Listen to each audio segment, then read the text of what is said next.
Millennial TV star says teaching World War II to kids is bad for their mental health. Would rather they learn about climate change. So teaching them about a war that ended 80 years ago is traumatizing, but teaching them that the world will end before they're old enough to vote is just peachy for their mental development. I'm Dr. Duke, and this is The Dr. Duke Show.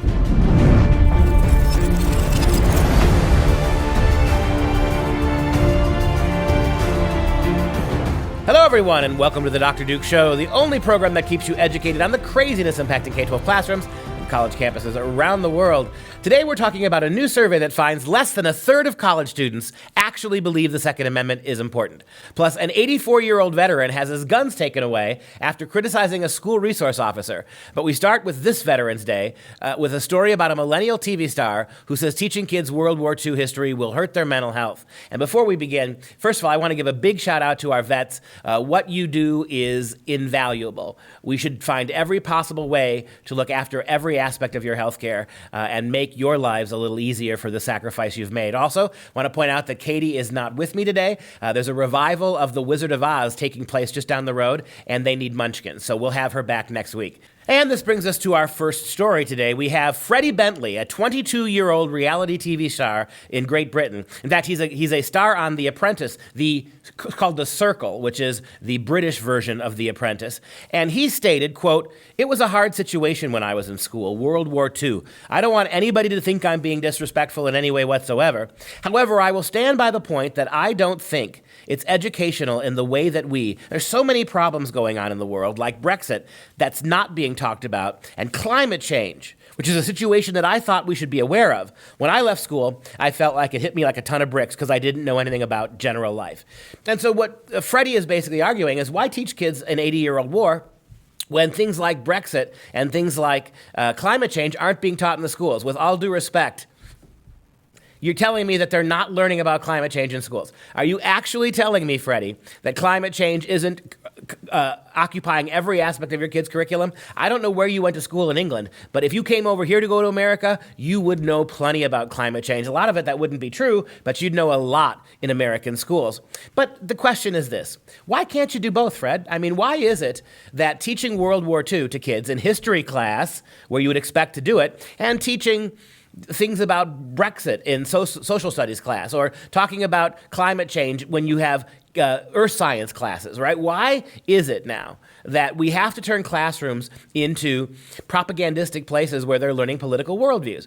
World War II is a perfectly valid subject to teach, especially if you're in Britain, right? When you think about the degree to which we came this close to having the Nazis take down England, you've got to know these things, because as we know, you don't know, Freddie, that if you don't know your history, you are damned to repeat it. And the good news about this story is there are a lot of people that went after Freddie and said things to him like, you got to get over this, right? You've got to find a way to recognize that we are dishonoring history and our veterans by not teaching what's happened.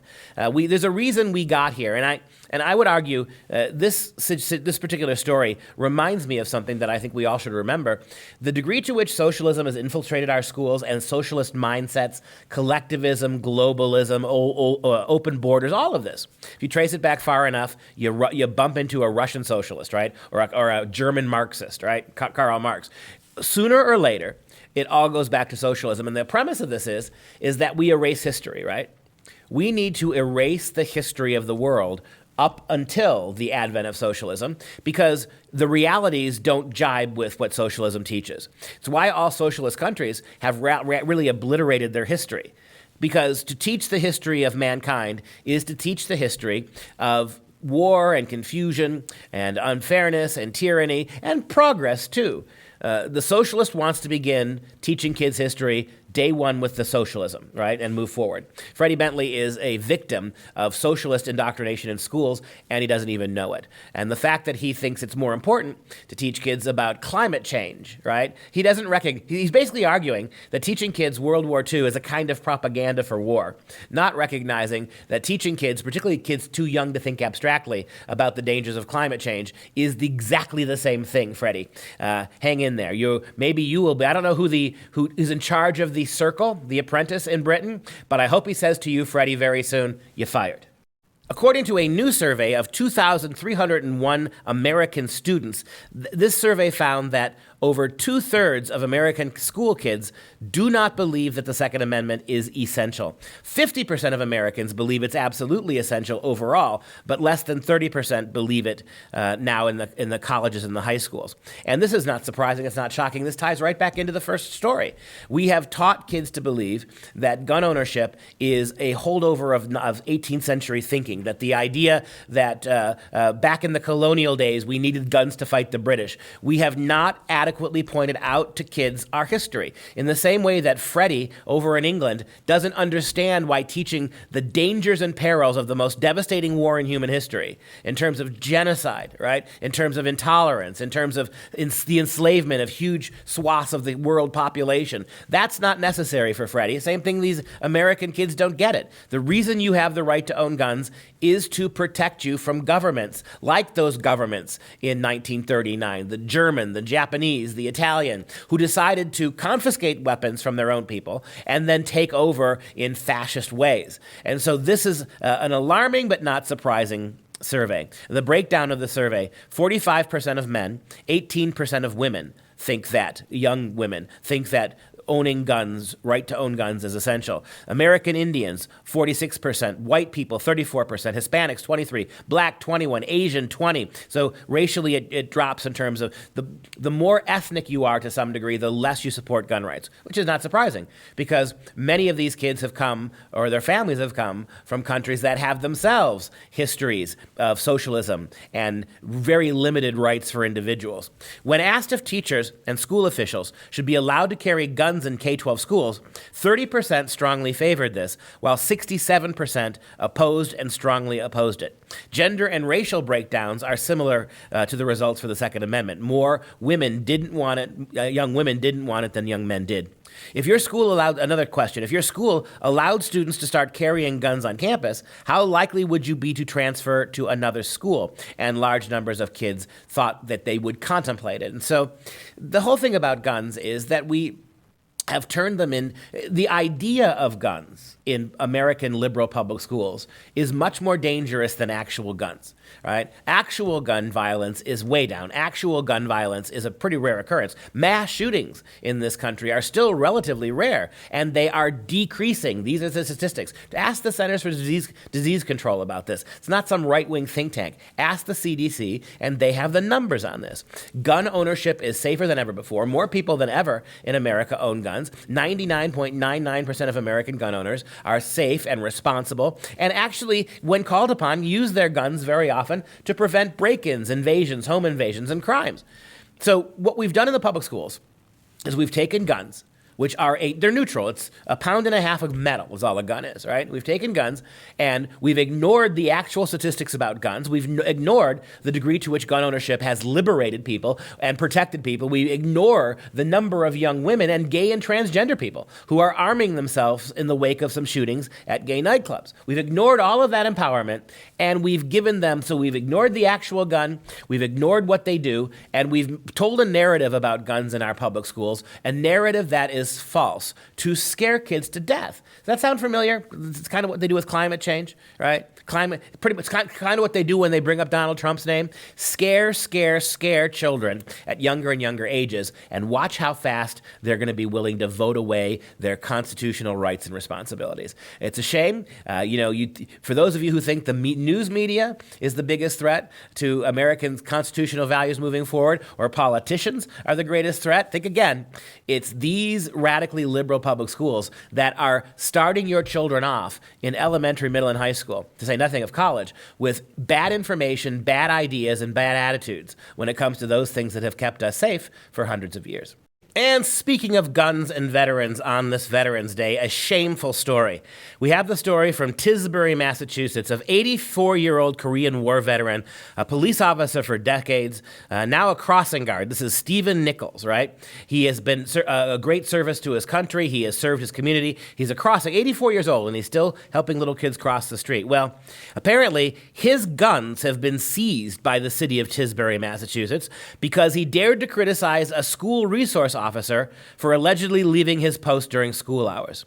Stephen Nichols was at a restaurant talking to someone about how the SRO leaves school, this particular administrator, in the morning to go get coffee. He thought this was wrong, that he abandoned his post. He told his friend that someone could shoot up the school in the absence of the school administrator. Somebody overheard that and reported him, and the city of Tisbury went and concealed his confiscated his guns. This is the red flag law you have to be aware of. Red flag laws are not to go after the mentally challenged, because most mentally challenged people know it, right? This is something different. An overheard conversation between a responsible war vet who was trying to look out for school kid safety made a comment to a friend of his that in the absence of this administrator who abandoned his post, somebody could theoretically enter the school with bad intention. For that, our hero here lost his guns. And it really is a shocking thing when you think about it. For what exactly? And notice how the theme of the day, socialist and Soviet this is. It's rumors, the idea that an informant is always going to tell the truth, that an informant has the best interest of people. Telling stories after a while, outing people. And you think about the American left today in this country. If the American left got us to a situation where a simple anonymous report would be enough to get your guns confiscated, don't you think the Southern Poverty Law Center, don't you think George Soros would hire bands of people whose only job was to look at the NRA registry, or look at gun ownership, and call every town, city, municipality, and village, one at a time, anonymously warning about this or that person and their guns? That's the way this is going to break down here.